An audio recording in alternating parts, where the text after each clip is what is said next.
Claudio Eppelman, un amigo de hace muchos años que nos encontramos, estábamos recordando hace tiempo en un congreso en Guadalajara que fue maravilloso, ¿sí? Ahí con todos que hicieron cosas interesantes y que planteaban una realidad conjunta en ese entonces de las comunidades judías en un momento dado. Hoy, a años de distancia, nos enfrentamos a una nueva realidad que cambió a 3 meses de distancia. Hoy hay cosas diferentes, hoy se requieren nuevas iniciativas, y para eso, pues, trabajar en conjunto, y es algo que el Congreso Judío Latinoamericano ha logrado, y qué mejor que hablar justamente con Claudio, que es el director de esta asociación, de esta agrupación para todas las comunidades judías de América Latina. Platícanos, Claudio, se han estado reuniendo, ¿por qué? ¿Qué influye en las comunidades, el reunirse entre las comunidades? Básicamente, hace casi 2 meses y medio la región comenzó a verse afectada por esta pandemia que enfrenta el mundo, de la cual no vale la pena que haga demasiadas referencias porque todos ya sabemos, estamos todos de alguna medida cuidando en algunos países un poco más, un poco menos el aislamiento social según cómo fue evolucionando la situación sanitaria en cada uno de los países.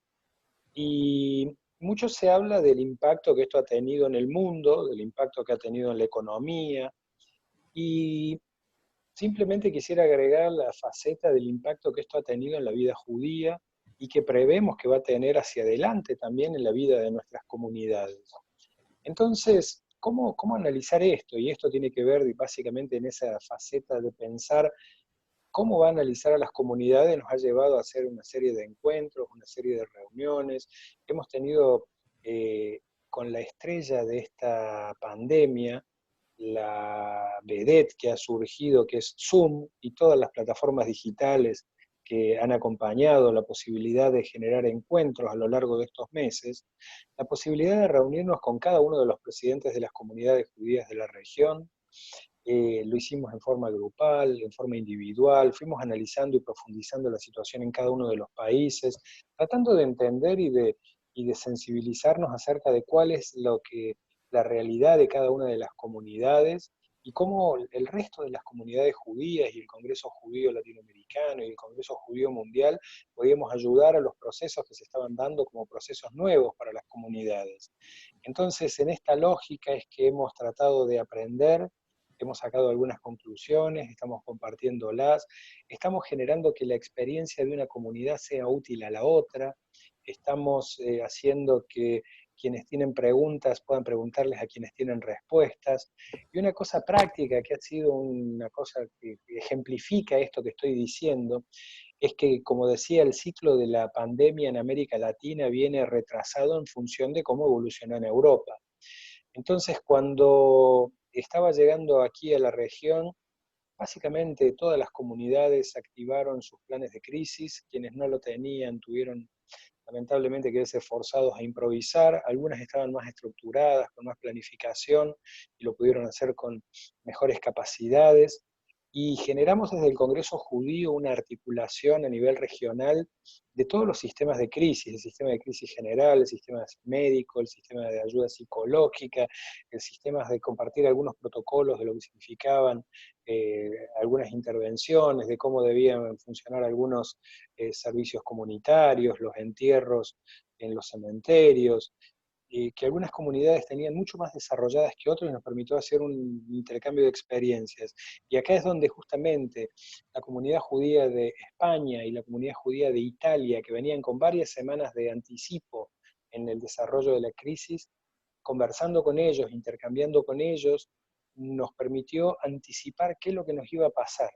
Y cuando sabíamos qué es lo que nos iba a pasar como comunidad, porque les estaba pasando ya en Europa, es cuando fuimos capaces de prepararnos para poder enfrentar mejor esta crisis y para poder recuperarnos más rápido de las cosas que nos iban a afectar. Y esa es la lógica que trabajamos a lo largo de toda esta crisis y a lo largo de toda la región, y en ese espíritu de ayudarnos, de generar solidaridad, de sentir que cada judío es responsable por el otro y que cada comunidad en lo que puede ayuda a la otra. Y esa es la misión del Congreso Judío Latinoamericano, y por eso tanta comunicación, por eso tanto trabajo conjunto y tanto intercambio de experiencias.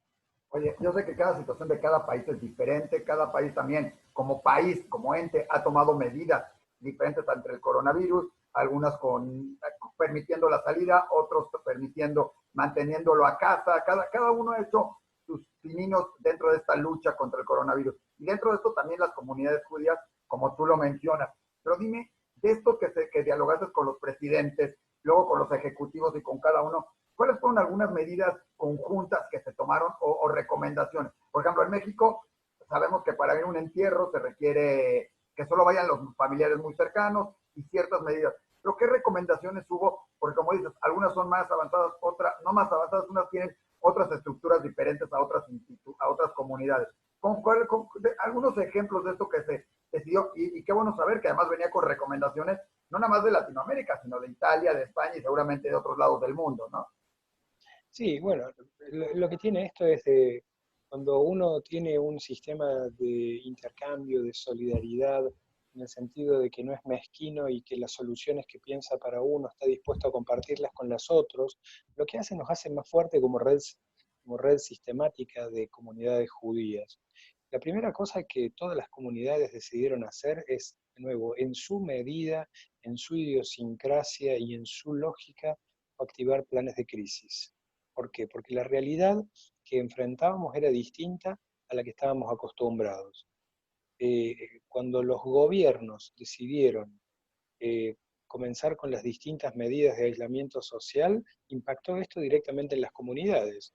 Una de las cosas que fue como hecho singular, curioso al mundo judío, fue que durante Pesaj, que fue pocas semanas después de que se iniciaron estas fuertes restricciones de movimiento, de reunión que vivimos en el mundo, casi el 100% de las comunidades judías tuvieron que pasar Pesaj de una manera inusual. O sea, cuando esa noche de Pesaj fue distinta a las anteriores, tenía que ver con que la familia no podía estar reunida. No podía estar reunida como había estado hasta entonces. Pero también, ¿qué es lo que se dio? Se dio un fenómeno de Pesaj donde eh, nosotros somos 5 hermanos que vivimos desparramados en el mundo y nunca nos imaginábamos que íbamos a pasar un Pesaj con mi madre, los 5 hermanos, compartido a través de la computadora. O sea que lo que en principio se convirtió en una restricción social, permitió que el CEDER haga que participe la familia grande, lo cual fue una experiencia absolutamente nueva en la historia judía. ¿Y qué es lo que pensábamos hace unos días y qué es lo que nos imaginamos con otras comunidades y con otros presidentes? ¿Qué nos va a pasar tratando de anticipar algunas cosas? ¿Qué nos va a pasar para los próximos Yamim Noraim, para Rosh Hashanah y Yom Kippur? Que se convierten en los dos eventos donde no tiene que ver solamente con lo religioso, sino con la historia y la cultural de la comunidad, se convierten en los dos eventos más masivos de la vida comunitaria en todo el mundo. No importa cuán religiosos sean, si la sinagoga usa micrófonos, si la sinagoga tiene organistas, si los hombres y las mujeres se sientan juntos, pero todas las sinagogas en Rosh Hashanah y Yom Kippur desbordan de gente. Entonces, esa imagen de sinagogas repletas no la vamos a ver este año. Es muy probable que no la veamos como la vimos el año pasado. Entonces, ¿qué nos va a pasar? Y esta es una de las cosas que pensábamos y tratamos de pensar juntos y intercambiar experiencias. ¿Va a ser posible escuchar el sonido por Zoom, el sonido del shofar? ¿O nos vamos a quedar sin escuchar el shofar porque no vamos a poder entrar todos a la sinagoga? ¿Cómo va a ser este Rosh Hashanah? ¿Cómo Y va a qué ser este Yom platicaron al Kippur? respecto? ¿Qué platicaron? ¿Qué ideas surgieron? Porque además debe ser complicado platicar entre no sé cuántas comunidades, donde además dentro de cada comunidad hay diferentes comunidades, como sucede en México, y cada uno además con diferentes conceptos de cómo ver los puntos. O sea, yo sé que se dan esto, pero hay conceptos religiosos, hay conceptos sociales, hay de todo tipo. Por ejemplo, para los Yamim Noraim y para todo esto, ¿qué están pensando? ¿Qué sugirieron? ¿Qué dialogaron? Porque es una realidad que probablemente no se permita ni por gobierno haber 800 o 900 o 1000 personas o 500 o 200 en una sinagoga o en un templo. A lo mejor habrá que habilitar templos de 10 personas. No sé, se me ocurre. O sea, o hacer templos, tampoco lo puedes hacer al aire libre, no hay un parque o lo que sea. ¿Qué han pensado? O sea, ¿qué ideas No, pero surgieron? ¿Cuál es el punto, digamos, y acá es donde cada comunidad tiene su idiosincrasia, su rabino y su presidente? Y no podemos decir que todas las comunidades lo van a hacer de la misma manera en cuanto a la solución, pero el problema va a ser el mismo para todos. Y probablemente va a matizar en cuán rígidas van a ser las medidas de restricción social, de aislamiento social que existan en cada uno de los países, pero nos cuesta imaginarnos que va a haber una situación donde va a ser absolutamente descontrolado, o sea, donde va a permitirse actividades masivas de sinagogas con 1000 personas. Yo creo que en ningún país de la región lo vamos a encontrar de esa manera. Entonces, ¿qué es lo relevante de esto? La pregunta es común para todos y la respuesta cada uno la va a dar en forma singular. Lo que nosotros creemos que es importante es que nadie se sorprenda, porque lo que pensábamos que iba a ser una cuestión circunstancial de un par de semanas, Pesaj, siguió Yom HaShoah, siguió Yom Ha'atzmaut, festejamos juntos en Zoom, conmemoramos juntos los 6 millones de muertos en Zoom, Lag BaOmer en Zoom, Shavuot en Zoom, y todo indica que Rosh Hashanah y Yom Kippur va a ser algo más o menos parecido. Entonces lo que estamos tratando de hacer es anticipar estas preguntas a las comunidades y que vayan pensando cómo van a resolverlo cada uno de nuevo conforme a su identidad religiosa, a la corriente religiosa que representen y a la idiosincrasia de la gente de ese lugar. Otra cosa que observamos y que, de nuevo, cuando decimos que entramos en cuarentena y cuando salimos al mundo va a ser distinta, la comunidad también va a ser distinta.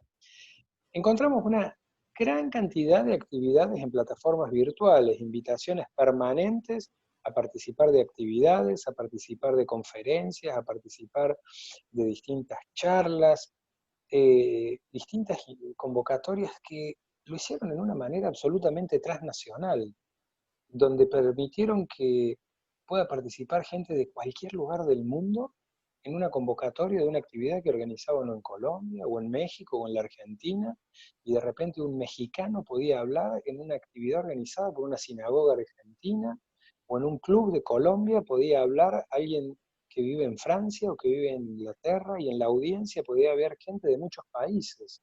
Esto es un fenómeno nuevo que probablemente también nos lleve a pensar, después de la pandemia, esto va a quedar, esto va a ser parte ya incorporada a los modos de la vida comunitaria. Lo Y si esto se platicamos, convierte de verdad justo lo en un platicamos modo, con el presidente de la Keilash Kenazí, lo acabamos de hablar una de estas, y salió el tema exactamente de estas conferencias, y justamente también lo mismo que dijiste del Zoom, de que es algo que cambió la manera de tener actividades. Antes, si queríamos tener a Claudio Eppelman en la comunidad, había que ver, a ver, Claudio, ¿cuándo puedes venir? ¿A qué vienes? Bueno, vamos a organizarte una aquí y una allá porque el costo, el avión, vamos a hablar de esto, vamos del otro, y era una esta. Y hoy nos dimos cuenta que los horarios, puedes tener una plática a las 11 de la mañana de un lunes, y habrá gente que se meta, porque está en la comodidad de su oficina en la de y te toma un rato. Puedes tener pláticas como tú dices, internacionales. Tú y yo hoy estamos teniendo una conferencia que se va a quedar, que además también cambió el sentido de que antes era la conferencia y a ver cuándo la veías, y si no ibas, no. Hoy la puedes ver 3 días después también, en algunos materiales y algunas cosas. Puedes preguntar, puedes interactuar, y son las nuevas plataformas de todo eso. Y creo que también está cambiando esa interacción en las comunidades judías en Latinoamérica, el trabajar más en conjunto para presentar cosas en conjunto. absolutamente cierto, o sea, es muy cierto eso, y esto creo que también esta forma, como yo creo que cuando se vaya el coronavirus, esto va a quedar en las comunidades y va a ser parte de algo nuevo que vamos a ver incorporado después de la pandemia. Y si esto se convierte en algo que incorporamos definitivamente después de la pandemia, la definición de comunidad va a ser distinta, porque la comunidad Ashkenazí de México que recién mencionabas, probablemente en sus actividades va a convocar no solamente a los judíos ashkenazíes de México, sino judíos de Argentina, de Honduras, de Israel y de distintos lugares que van a tener interés por alguna de estas actividades y que simplemente con su teléfono celular van a poder conectarse. Y esto va a ser de nuevo una revolución en la vida comunitaria que ojalá seamos capaces de ver esta oportunidad de que vamos a tener más capacidad, más potencial y más posibilidades de crecer sin resentir las finanzas de nuestras instituciones, que ya se van a ver bastante comprometidas por la crisis económica que va a dejar la pandemia. Pero sin agregarle costo adicional vamos a tener una capacidad infinita y multiplicadora de realizar actividades y de convocar gente. Y esto creo que va a ser probablemente una de las revoluciones que vamos a enfrentar en la vida judía de la pospandemia. Oye, justo lo comentaste y es importante. La parte económica, seguramente a cada comunidad, a cada país le va a pegar diferente, le va a tocar de alguna manera, pero estar reunidos los presidentes, luego los directores ejecutivos, la gente que trabaja, o sea, las diferentes áreas que, como han hecho ustedes en el Congreso Judío, organizándolos por diferentes paneles o diferentes reuniones, ¿se ha visto o analizado algo de trabajo en conjunto para solventar la crisis, para apoyarse, para resolver lo que se viene en camino? Digo, seguramente ese parte es uno de los principales problemas que todos plantearon, todos preguntaron y todos dijeron, seguro lo vamos a encontrar. Y creo que es momento también otra vez de colegada venir les dé, ¿no? Todo el mundo somos responsables de todos y podemos ayudarnos. ¿Te ha tocado este punto? Sí, y creo que encontramos tres etapas de evolución en todas las comunidades por igual. La primera fue el aislamiento, el shock de la medida del encierro. La segunda fue el impacto de la enfermedad, porque nos aislamos antes de que llegue la enfermedad. La enfermedad recién está llegando. En algunos países, digamos, en algunos países se está descomprimiendo la situación del aislamiento, en otros todavía estamos en el pico y en el crecimiento. La Argentina es uno de los países donde todavía no está controlado, Brasil está absolutamente en riesgo todavía de poder controlar con una cantidad muy grande de muertos que también han impactado en víctimas de la comunidad, lo mismo en Perú, donde todavía no ha sido controlado. En algunos países sí, de nuevo, donde empiezan a relajarse algunas medidas. Entonces decía que la primera etapa era el aislamiento, la segunda la enfermedad y la tercera va a ser la crisis económica. Y creo que la crisis económica es el capítulo que nos va a tocar también como comunidad, donde vamos a tener que aprender a hacer las cosas distintas como las veníamos haciendo, porque seguramente como nuestros países van a ser más pobres en general, vamos a tener caídas del PBI en casi todas las economías regionales, seguramente los miembros de las comunidades van a ser más pobres. Y cuando los miembros de las comunidades son más pobres, también las instituciones se hacen más pobres. Y como comunidad vamos a enfrentar un problema muy serio que es la simultaneidad de dos cosas que van a hacer que todo sea más difícil. Cuando las familias estén más frágiles económicamente y tengan dificultades, se van a acercar a la comunidad, o sea, a las instituciones de la comunidad, para buscar ayuda. Pero también las instituciones de la comunidad van a estar más frágiles y van a estar más debilitadas. Entonces la capacidad de respuesta va a demandar mucha más creatividad por parte de la dirigencia comunitaria. El reto va a ser mucho más grande, el desafío va a ser infinitamente mayor para poder pensar como pensamos los judíos, que no me tengo que salvar yo, sino que nos tenemos que salvar todos. Esto es lo que significaba el ser responsable el uno por el otro, que Kol Israel Revim Zelazé. Todos vamos a tratar de salvarnos, y para esto vamos a demandar no solamente grandes esfuerzos económicos y materiales, sino tal vez repensar muchas cosas de la comunidad que las veníamos haciendo de una manera y vamos a necesitar hacerlas de otra. Y esto es verdaderamente el desafío de la dirigencia comunitaria que tenemos por delante. ¿Cómo hacer para dar respuesta en un momento de mucha, mucha incertidumbre, de mucha fragilidad económica a las necesidades individuales de cada una de las familias que conforman a nuestra comunidad? Oye, y en eso, dialogaron ustedes, estando los presidentes juntos de los diferentes países, el hacer algo conjunto o el apoyar a una comunidad. Hay comunidades mucho más frágiles que otras dentro de la comunidad judía internacional y latinoamericana. Hay algunas que se van a ver mucho más afectadas. ¿Se pensó algún plan, alguna cosa de trabajo conjunto en esto? Porque todos conocemos la problemática. El chiste es saber a través del Congreso Judío Latinoamericano, ¿no? ¿Qué se ha logrado o qué se puede lograr para todo mundo? A lo mejor hoy las opciones a lo mejor va a ser buscar negocios internacionales entre los miembros. No sé, ¿se ha platicado algo en este Sí, sentido? este es un tema que este es un tema que lo estamos conversando permanentemente en dos facetas. Primero, tratando de entender exactamente qué nos está pasando porque todavía no logramos dimensionar exactamente cuán grande va a ser el golpe económico que van a sufrir las comunidades.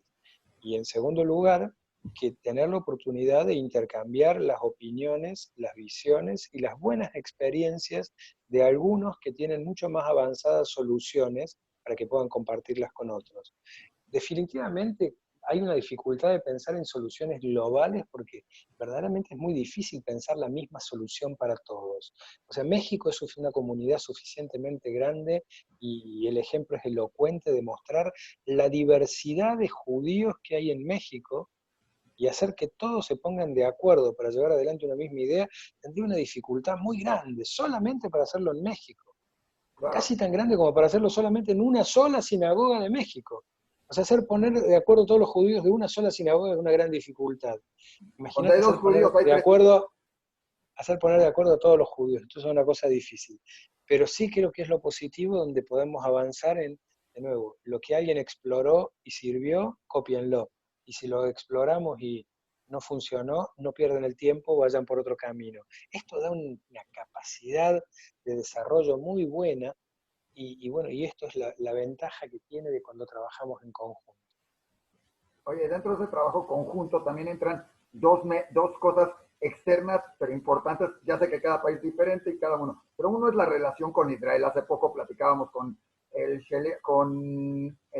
encargado de prensa de la agencia judía y nos comentaba que Israel, creo que es por primera vez, va a emitir alguna ayuda hacia las comunidades, ayuda económica hacia las comunidades principalmente latinoamericanas que están sufriendo o que van a sufrir mucho de esto.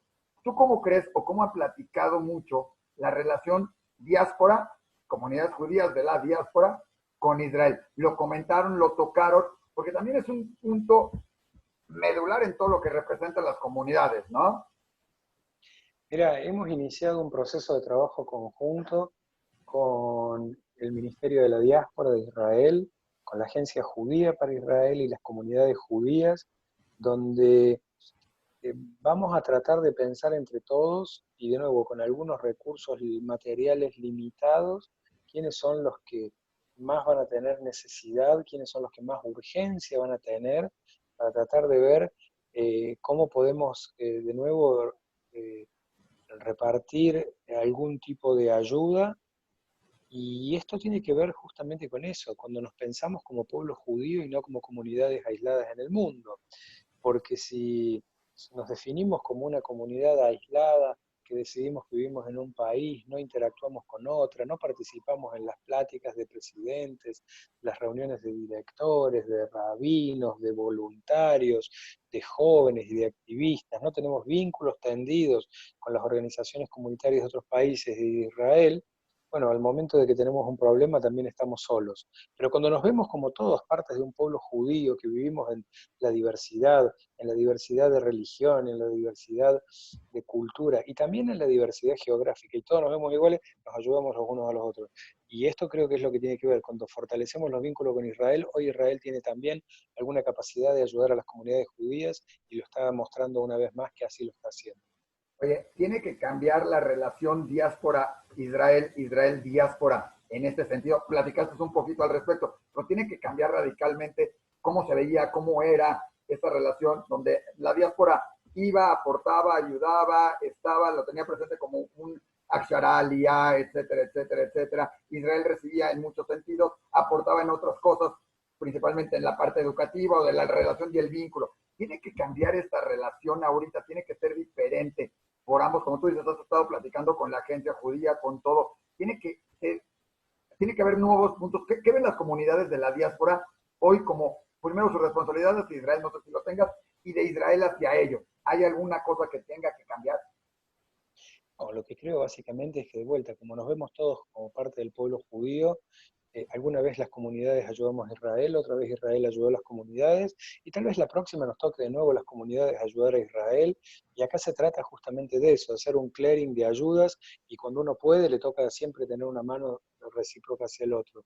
En la medida que las cosas funcionen con fluidez, que los diálogos están abiertos, que las necesidades del uno y las capacidades del otro están puestas sobre la mesa, donde es más fácil ensamblar este puzzle de posibilidades. Y eso creo que es lo que tiene de fantástico el mundo judío. El mundo judío hace muchos, muchos años descubrió algo que la sociedad en general descubrió hace unas cuantas décadas, que se llama de la globalización. Los judíos somos globales, estamos viviendo en una comunidad global, desparramada en algunos países, pero siempre parte del pueblo judío. Y en esa lógica es donde nos ayudamos y tendemos las manos. Y de vuelta, estas cosas que a veces hay ejemplos donde uno piensa que la comunidad más grande tiene que ayudar a la comunidad más pequeña. Hay un ejemplo que nosotros a veces mostramos, que es cuando en alguna pequeña comunidad de Centroamérica llega alguna ayuda de México que le queda muy cerca y revitaliza la posibilidad de que alguien llegue a dar una conferencia, o alguien de Argentina, o alguna ayuda de carácter religioso o espiritual, la posibilidad de que llegue un moré de Ripudim, un rabino. Entonces uno a veces piensa que las comunidades grandes tienen que ayudar a las chiquitas, pero a veces las chiquitas pueden ayudar mucho a los grandes. La comunidad más grande de la región es la comunidad argentina, que fue víctima de 2 atentados terroristas, uno de ellos contra la Embajada de Israel y el otro contra la sede de la comunidad. Los dos están inconclusos en su investigación, muy flojos de resultados, y la solidaridad que muestran las comunidades pequeñísimas para con la Argentina es también una cosa muy grande, y a veces por eso la Argentina, como la comunidad más grande, reclama y necesita de la ayuda de pequeñas comunidades que muestren solidaridad, que motiven a sus gobiernos a impulsar medidas de colaboración internacional, y bueno, y esto funciona como sistema, y en esa lógica es que trabajamos. Oye, justamente de este tema que hablaste, justamente de las dos atentados, por ejemplo, de Argentina y de otras cosas, de repente suceden los atentados, a todos nos duele, pero como que quedamos aislados de ellos. Es como que sucedió en Argentina, hay que tomar medidas en México o en Perú o en esto para que no suceda y todo, pero es como que situación de Argentina, ya hasta hace poco todavía era todo el caso de Nisman y todo esto, yo platiqué, tuve la oportunidad de platicar con él en México y después en Argentina, al respecto y varias, y como que no todas las comunidades tomaron como algo de decir, vamos a luchar por el caso, fue un caso de Argentina. Pero la pregunta iba más hacia el sentido, porque seguramente también les pregunta y lo comentaron en la mesa o en la reunión, ¿qué sucede con antisemitismo, con esa preocupación?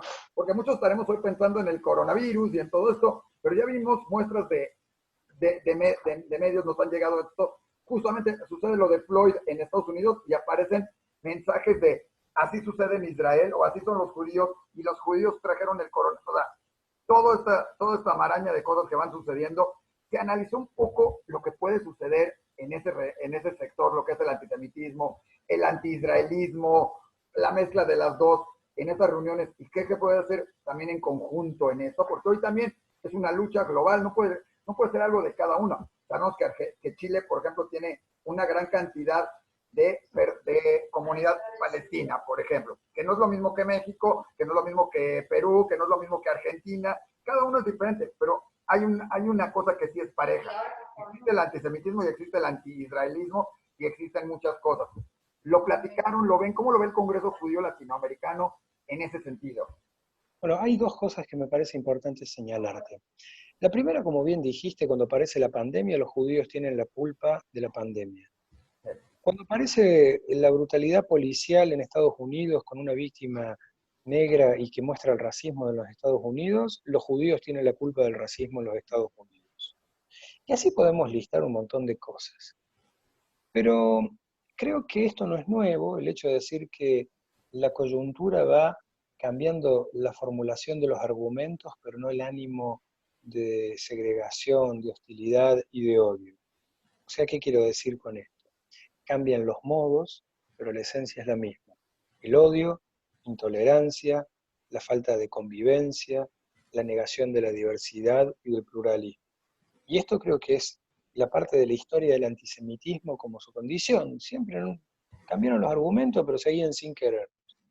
Creo que sería injusto decir que Latinoamérica es un continente o una región antisemita, y también sería necio decir que en cada uno de los países no hay algún antisemita que levanta estas banderas y que formula este tipo de expresiones de absoluta agresión hacia los judíos. Y lo que hace que tenga esto un fenómeno nuevo y novedoso es el mundo digital, que también, como todas las cosas, tiene su faceta positiva y su faceta negativa. Las redes sociales, Internet en general, han permitido que se multipliquen las posibilidades de comunicación entre las personas, que nos acercó para Pesaj, pero también brindaron la posibilidad de sembrar odio y de distribuirlo y de diseminarlo a través de Facebook, Twitter y un montón de otras plataformas. Y hoy ya no es relevante si el antisemita que se dedica a estas historias vive en México o en la Argentina, porque su veneno se difunde y llega a cada uno de los rincones de la red. Entonces, en ese lugar es donde decimos, mira, tenemos que trabajar en conjunto, tratando de armonizar legislaciones en los países y tratando de entender y conceptualizar el fenómeno de la misma manera, porque de la misma forma que la amenaza se convierte en global, el odio se convierte en global, la reacción y la respuesta tiene que ser de todos. Por eso es que es muy importante que las comunidades también conversen de estos temas, ponerse de acuerdo para poder hacer que en cada uno de los países tengamos mecanismos de combate a este odio que representa el antisemitismo. Oye, pero concretamente, ¿se está buscando hacer algo en conjunto, tener un frente común, tener alguna cosa, trabajo en conjunto? Porque Sí, hoy estamos, el realmente Congreso ya hay Judío, varias el cosas, Congreso, pero el, no se siente algo tan en conjunto, se dialoga, se platica, se estableció alguna cosa, alguna idea para hacer esto un poco más sí, en forma y a lo sí, mejor desde ya. lograr que se Algunos ejemplos de cosas que se están haciendo. El Congreso Judío Latinoamericano lleva adelante un programa que lo llamamos Observatorio Web, y el Observatorio Web es un proyecto que está especializado en estudiar el fenómeno del antisemitismo en las redes sociales, en la Internet en general, y de proponer los mejores mecanismos para combatirlo. Y así es como hemos encontrado muchas soluciones que hemos podido trabajar en cada uno de los países en forma concreta. La semana pasada, los directores ejecutivos de las comunidades judías de todos los países del mundo, hay más o menos unas 104, 107 comunidades judías en el mundo, países que tienen comunidad judía, de los cuales la inmensa mayoría tienen director ejecutivo, una estructura comunitaria organizada. Entonces los directores ejecutivos de las comunidades judías se reunieron con autoridades de Facebook para ver y poder pensar cómo es la mejor forma de poder aprender las comunidades, los mecanismos para denunciar, Facebook, los mecanismos para dar de baja algunos contenidos que representan la posibilidad de atacar a las comunidades judías.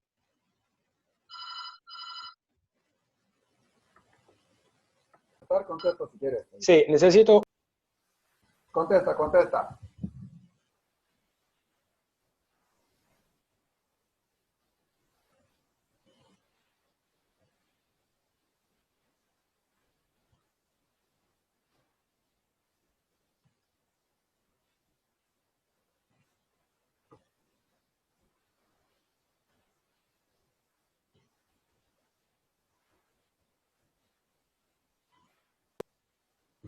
Perdón por la interrupción, aquí estoy de vuelta.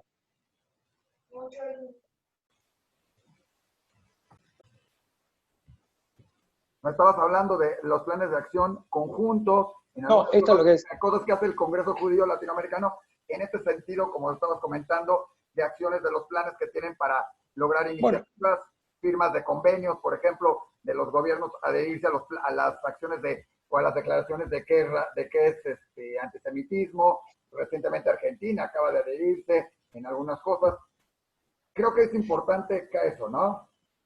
Bueno, lo que creo es este ejemplo que te daba hace unos minutos de Facebook. Imagínate la oficina de Facebook en cada uno de los países de la región, que caiga un judío a hacer un planteo distinto acerca de qué es lo que entiende su comunidad de antisemitismo. Y la diferencia que tiene, que todas las comunidades judías juntas hablen con Facebook al mismo tiempo y en el mismo idioma y en las mismas condiciones. Lo multiplica el fenómeno y la posibilidad de resolver y de destrabar el problema. Bueno, y de esto se trata. Esta definición de antisemitismo que propone la Alianza Internacional de Conmemoración del Holocausto, ¿qué es lo que tiene, digamos, de importante? Que todos los países están adoptando la misma definición, y ser antisemita va a significar lo mismo en México, en Buenos Aires, en Inglaterra, o en Israel, o en Uganda, o en cualquier lugar del mundo. Y este es el valor que tiene, que empieza a perder esta situación subjetiva de decir, no, esto me parece que sí, me parece que no. No, acá hay una definición concreta que todos los países están tomando, que no solamente este es el valor que tiene la definición, que no solamente explica qué es el antisemitismo, sino que da ejemplos. Y entra en ejemplos y dice, cuando pasa tal y tal y tal cosa, eso es antisemitismo. Y cuando pasa tal y tal cosa, eso no es antisemitismo. Cuando se compara a Israel con el régimen nazi, eso sí es antisemitismo. Cuando se critica la política del gobierno israelí, eso no es antisemitismo. Pero cuando se critica en forma sistemática cualquier decisión del gobierno de Israel, eso sí es antisemitismo. Entonces esto nos ayuda a poder entender exactamente cuál es la problemática. Y esto, en la medida que lo hacemos todos juntos, de nuevo, nos da una fortaleza y una mejor capacidad de poder combatir el antisemitismo. Oye, como director del Congreso Judío Latinoamericano, digo, no es fácil reunir, como tú dices, ponerse de acuerdo entre todos, ni siquiera dentro de una misma, es más dentro de una familia, dentro de un templo, dentro de todo, ¿no? Por ahí el chiste de, ¿para qué tengo dos sinagogas del cuate que quedó varado en una playa y que tiene una a la que voy, a la que nunca voy a ir, ¿no? O sea, así somos los judíos, ¿no? En ese sentido. Pero como director, ¿cómo has visto estas reuniones? ¿Cuáles han sido los máximos logros? ¿A qué se está llegando? ¿Qué se busca? Porque además fue programado, no nada más fue reunirse a platicar, decir, oiga, presidentes, aquí estamos, sino le dieron una forma de trabajo al IF, de presidentes, me decías después, a directores ejecutivos de las comunidades y a otras instancias de todo esto. ¿Qué se busca? ¿Qué están haciendo? ¿Qué tan fácil y a qué quieres llegar? Ahora sí, todo en uno mismo, Claudio. ¿Cuál es la función de todo esto? Bueno, básicamente, digamos, en los últimos meses, y esto es lo que hace el Congreso hace muchos años, pero en los meses de pandemia hemos hecho lo siguiente, hemos generado un diálogo entre presidentes en forma conjunta, todos los presidentes juntos, los presidentes en forma individual. Estamos trabajando con los grupos de médicos que tiene cada una de las comunidades que están asesorando en crisis, con los grupos de psicólogos que están asesorando en la crisis, con los comités de crisis que están coordinando todos los esfuerzos que llevan adelante las comunidades, con los directores ejecutivos que llevan adelante la implementación de las políticas que van definiendo cada una de las comunidades en el día a día, y con todos los que insistimos estamos trabajando en conjunto y estamos en la necesidad de pensarnos todos como parte del mismo pueblo. Decisiones que hemos tomado es que vamos a seguir haciendo las cosas en conjunto y no en forma aislada, que cada uno las va a implementar de una manera distinta, porque su comunidad, su rabino, su presidente, lo ven con algún matiz, pero todos estamos subidos en el mismo barco y vamos a salvarnos todos. Ese es básicamente el espíritu de construcción de pueblo judío que tenemos, y de nuevo, ¿y cómo enfrentamos esta crisis? Cómo que todos estamos fortaleciendo nuestros vínculos entre nosotros, que todos estamos fortaleciendo los vínculos con el Estado de Israel, que parte de nuestros esfuerzos, una importante parte de nuestros esfuerzos deben estar destinados a hacer tikkun olam, en el momento de mayor dificultad, poder ayudar a la sociedad en general a que tenga mejores condiciones, porque es un mandato para nosotros, sino el más importante, dejar a nuestros hijos un mundo mejor que el que recibimos de nuestros padres. Eso nos enseña la tradición judía. Entonces, para eso también una parte importante de la energía comunitaria tiene que estar, y esas son las cosas que vamos conversando para poder llevar adelante distintos programas de interacción con la sociedad, para mejorar las condiciones de fragilidad del otro y extenderle una mano al necesitado, como nos enseña nuestra tradición judía. Parece que me vas leyendo la mente, Claudio, porque justamente te iba a preguntar esa parte. Las comunidades judías no están aisladas, no viven en mundos aislados dentro de la comunidad judía, aunque parecerían algunas comunidades en Estados Unidos o en otros donde solo están. Pero las comunidades judías de Latinoamérica normalmente viven muy envueltas en la comunidad nacional, en el pueblo, en todo esto. Y una parte importante ahí es el diálogo interreligioso, ¿sí? Que cada vez se ha ido fortaleciendo y donde además tú tienes un papel importante dentro del Congreso Judío y dentro de todo esto. Y esa parte de trabajar en conjunto con otras religiones en cada uno de los países, de que cada país es diferente. En México hay muchos evangelistas, a lo mejor hay menos personas de origen musulmán y todo esto. Pero, ¿qué tan importante es hoy en día y qué se ha visto mantener ese diálogo interreligioso? No sé si lo han tocado en las juntas, en las reuniones, el cómo tenerlo, cómo reforzarlo, qué hacer en ese sentido, porque a la larga va a ser un beneficio y así es como tenemos que trabajar en este mundo, ¿no? Bueno, básicamente los judíos somos una minoría en todos los países del mundo y si queremos que nos respeten, también tenemos que respetar a los otros. Lo mismo le pasa a los católicos, lo mismo le pasa a los musulmanes, a los evangelistas y en general a todos. Pero imagínate qué formidable que sería un mundo si Los cristianos son víctimas de una persecución, que judíos y musulmanes lideremos la batalla por los derechos de los cristianos. O cuando hay antisemitismo, que los musulmanes y los cristianos sumen sus voces. O sea, hay un problema de islamofobia, que los judíos seamos los primeros en salir a defender a los musulmanes. Qué distinto que sería el mundo si logramos generar una red que funcione de esa manera. Porque hoy muchas veces nos encontramos en esa sensación de angustia y de soledad, que cuando existe un caso de antisemitismo sentimos que es solamente un problema de los judíos. Pero qué distinto sería si tenemos el respaldo de todos. Entonces creo que de esto se trata. Cuando pensamos que tenemos que construir una sociedad con diversidad y con pluralismo, donde cada uno pueda vivir su religiosidad de la manera que quiere, y los judíos tengamos la posibilidad de vivirla de la manera que queremos, y que seamos respetados en nuestra condición de seres humanos y en nuestra condición de judíos, entonces que podamos tener las sinagogas, rezar como queramos, y estar, digamos, y tener la vida judía comunitaria como queremos que tenerla, también tenemos que ocuparnos de que otros la puedan tener. Y estas son las enseñanzas que creo que nos deja también esta pandemia que estamos enfrentando, y es algo de las cosas que vamos a aprender. Este virus es un virus muy ignorante, es muy, muy, muy ignorante. No supo reconocer la diferencia que había entre un judío, un musulmán y un católico al momento de matar.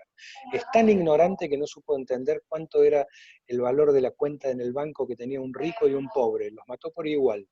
Y no supo conocer dónde pasaba la frontera exactamente entre Estados Unidos y México, ni entre la Argentina y Brasil. El virus cruzó. Entonces esto lo que nos muestra es la condición humana por sobre todas las cosas, y la fragilidad que a veces tiene la condición humana, y la necesidad de que entre todos la sostengamos.